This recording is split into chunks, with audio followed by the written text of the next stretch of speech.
Bonjour, professeur Paula.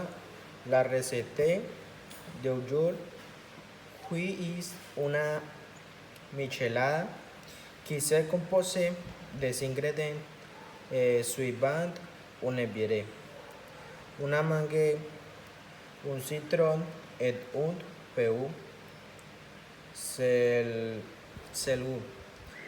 On planche bien la mangue, puis on attelle le bord du beurre.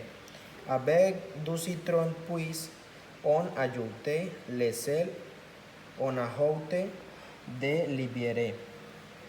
Au beurre, puis nous prenons des tranches de mangue et les ajoutons au beurre. Et si vous les souhaitez, ajoutez de cuits cookies de mangue et de citron pour une meilleure présentation.